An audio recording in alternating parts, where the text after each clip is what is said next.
Today, we step again into one of the most heartbreaking chapters, the stories of American female celebrities whose silent struggles with pain, pressure, and despair led them to end their own lives. These were not quiet departures, but shocking, heartbreaking moments when their hopes and dreams were suddenly lost, leaving families, fans, and whole communities stunned.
Dorothy Hale, the glamorous American socialite and aspiring actress who moved through New York and Paris with dazzling beauty and charm, passed away on October 21, 1938, at the age of 33. Her death was as dramatic and heartbreaking as it was public.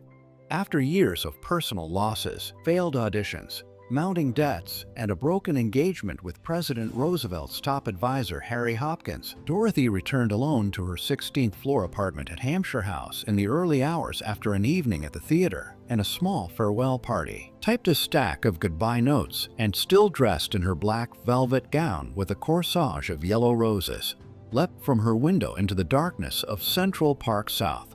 She died instantly, and the shocking scene left friends and onlookers stunned, with newspapers questioning how a woman so celebrated could be so despairing inside. Born Dorothy Donovan on January 11, 1905, in Pittsburgh to a real estate family, she had run away as a teenager after convent and drama school to chase a stage career, danced in the chorus of Lady Be Good, and lived among artists and writers in Paris, marrying first millionaire Gaylord Thomas and later muralist Gardner Hale, who himself was killed in a car crash in 1931. She returned to New York determined to make her name, appearing in minor roles in films like Canara and Catherine the Great, acting in plays with her friend Claire Booth Luce, and socializing with Frida Kahlo, Isamu Noguchi, and other cultural icons. Yet behind the glamour, her career never truly took off.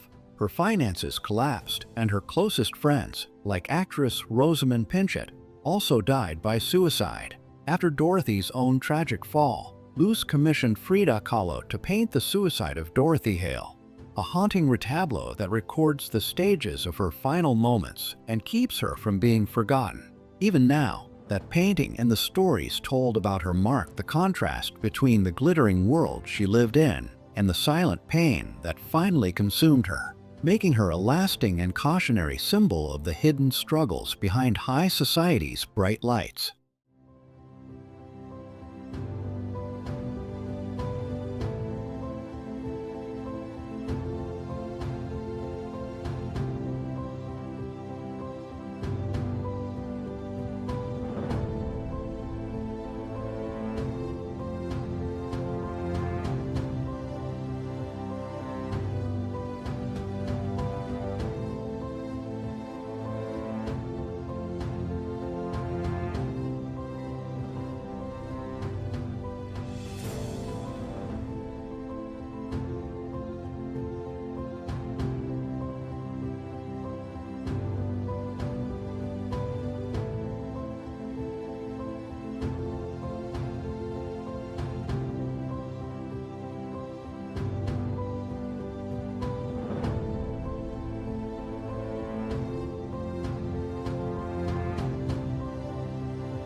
Inger Stevens, the beloved Swedish-American television and film actress who brought warmth, wit and extraordinary charm to generations of audiences, passed away on April 30, 1970, at the age of just 35.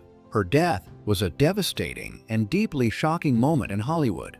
In the early hours of that morning, she was discovered collapsed on the kitchen floor of her Hollywood Hills home after taking a lethal combination of barbiturates and alcohol.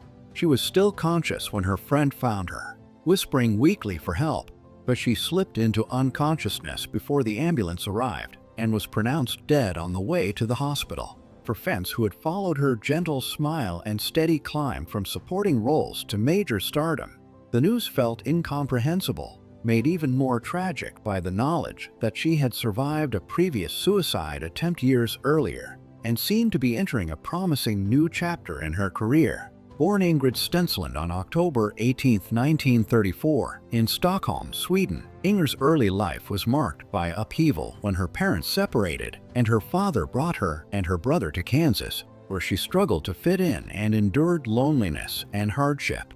As a teenager, she ran away more than once, eventually moving to New York, where she supported herself as a dancer, model, and chorus girl while studying acting at night. Small television parts led to dramatic guest roles, then film offers, and soon she was winning audiences everywhere as the kind-hearted yet spirited Katie Holstrom on the hit series The Farmer's Daughter, a performance that earned her a Golden Globe. She held her own alongside Clint Eastwood in Hang 'em High and with other Hollywood greats in Madigan and Five Card Stud, proving herself one of the most versatile actresses of her generation. Yet behind the polished image, she hid personal heartbreak, secret relationships, and long battles with despair. Her sudden, lonely death at such a young age froze her at the height of her beauty and talent. But her body of work and the quiet strength she brought to every role continue to move audiences more than 50 years later.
Barbara Bates, the beloved American singer and actress who charmed post-war audiences with her girl-next-door grace on screen and a quiet vulnerability behind it, passed away on March 18, 1969, at the age of just 43. Her death was a heartbreaking final chapter. After years of battling crippling depression and repeated career setbacks, she sealed herself inside her mother's garage in Denver and died from carbon monoxide poisoning only a few months after marrying her childhood friend, William Reed. Friends and family had hoped that this new marriage and her return home would bring healing, but grief over the 1967 death of her first husband and mentor Cecil Cohn and years of untreated mental illness had left her fragile and exhausted. And the news of her suicide stunned fans who still remembered her bright smile in hit films and television.